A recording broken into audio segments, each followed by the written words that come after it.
അതാണ് നാടൊട്ടാകെ ഒരുമിച്ച് എന്ന് ഈ റഹീമിൻ്റെ മോചനക്കാര്യത്തിൽ തുകയൊക്കെ സ്വരൂപിച്ചു അങ്ങോട്ടേക്ക് അയച്ചു കൊടുത്തെങ്കിലും ഇത്രയും നാൾ വൈകിയത് ഒരു വിധിക്ക് വേണ്ടിയുള്ള കാത്തിരിപ്പ് വലിയ അനിശ്ചിതത്വവും ഒപ്പം ആശങ്കയും ഉണ്ടാക്കിയതാണ്. പലകുറി ഈ കേസും ഹർജിയും മാറ്റിവെച്ചപ്പോഴും ഇനി ഈ ദിയാധനം അയച്ചു കൊടുത്തിട്ടും വധശിക്ഷ നടപ്പാക്കുമോ എന്നൊക്കെയുള്ള ആശങ്ക കുടുംബത്തിനും നാടിനാകെയും ഉണ്ടായതാണ്. പക്ഷേ ഇപ്പോൾ വലിയ ആശ്വാസ വാർത്ത സൗദിയിൽ നിന്നും പുറത്തു വരുന്നു. 20 വർഷത്തെ തടവ് മാത്രം അനുഭവിച്ചാൽ മതി, വധശിക്ഷ പൂർണ്ണമായും റദ്ദാക്കിയിരിക്കുന്നു.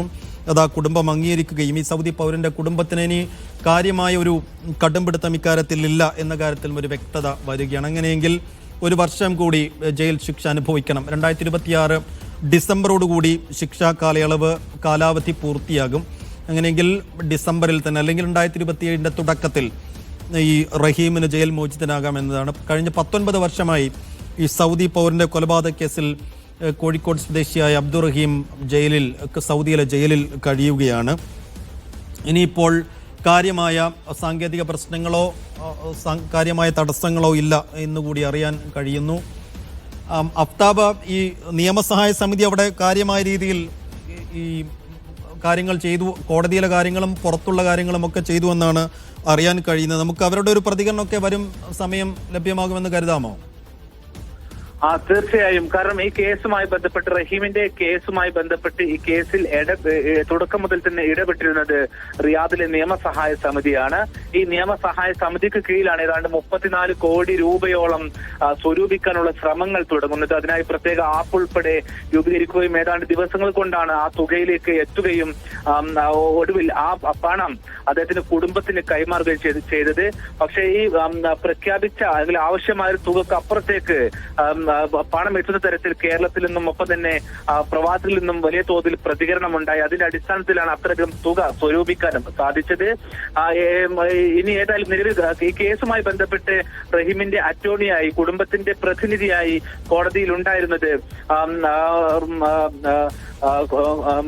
റിയാദിലെ സാമൂഹ്യ പ്രവർത്തകനായ സിദ്ദീഖ് തുവൂരാണ്. അദ്ദേഹത്തിന്റെ മേൽനോട്ടത്തിലാണ് ഈ കേസിന്റെ കാര്യങ്ങൾ തുടക്കം മുതൽ ചെയ്തു പോന്നിട്ടുള്ളത്. അതിന് പിന്തുണ നൽകിയത് റിയാദിലെ നിയമസഹായ സമിതിയാണ്.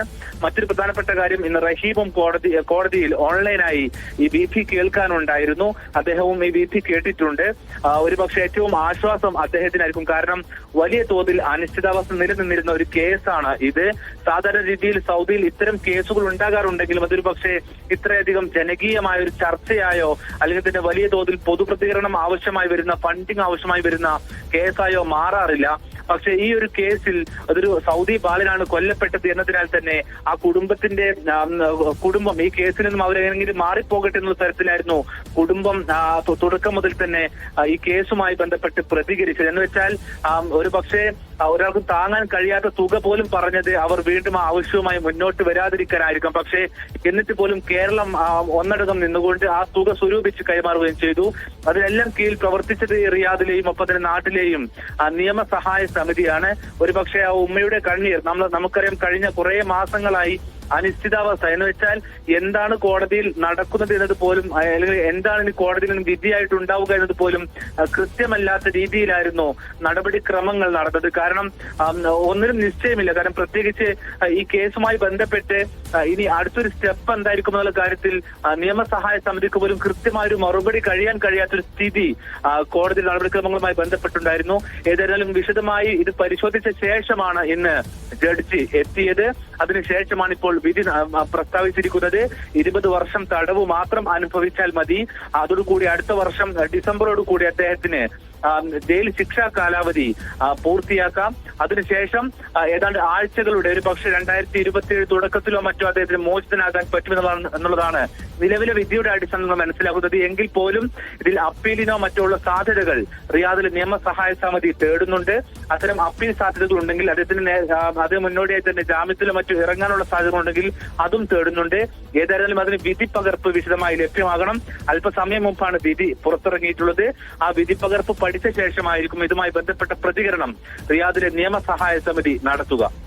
34 കോടി ഇന്ത്യൻ രൂപയ്ക്ക് തത്തുല്യമായ സൗദി റിയാലാണ് അവർ സൗദി ബാലന്റെ കുടുംബം ആവശ്യപ്പെട്ടിരുന്നത്. ആ ഘട്ടത്തിൽ അവർ തന്നെ ഒരു പക്ഷേ ഇത്രയും പണം കിട്ടും എന്ന് പ്രതീക്ഷിച്ചിട്ടുണ്ടായിരുന്നില്ല. പക്ഷേ കേരളമാകെ, നാടാകെ ഒത്തുചേർന്ന അത്രയും തുക 34 കോടിയോളം രൂപ സമാഹരിക്കുകയും അത് സൗദിയിലേക്ക് അയച്ചു നൽകുകയും ചെയ്തിട്ടും ഒരു അവ്യക്തതയും അനിശ്ചിതത്വവും ആശങ്കയും ബാക്കി നിന്നിരുന്നതാണ്. ഇപ്പോൾ മാസങ്ങൾ പിന്നിടുമ്പോൾ നിർണായകമായ ഒരു വിധി കോടതിയിൽ നിന്നും വരികയാണ്. 1 വർഷം കൂടി ജയിൽവാസം അനുഭവിച്ചു കഴിഞ്ഞാൽ കോഴിക്കോട് സ്വദേശിയായ റഹീമിന് ജയിൽ മോചിതനാകാം. ഒരുപക്ഷെ 2026 അടുത്ത വർഷം ഡിസംബറോടുകൂടിയോ അല്ലെങ്കിൽ 2027 തുടക്കത്തിലോ ഈ ശിക്ഷാ കാലയളവ് പൂർത്തീകരിച്ച് റഹീം മോചിതനാകാം, തിരികെ നാട്ടിലെത്താം. വിശദാംശങ്ങൾ നൽകിയത് അഫ്താബ് റഹ്മാൻ.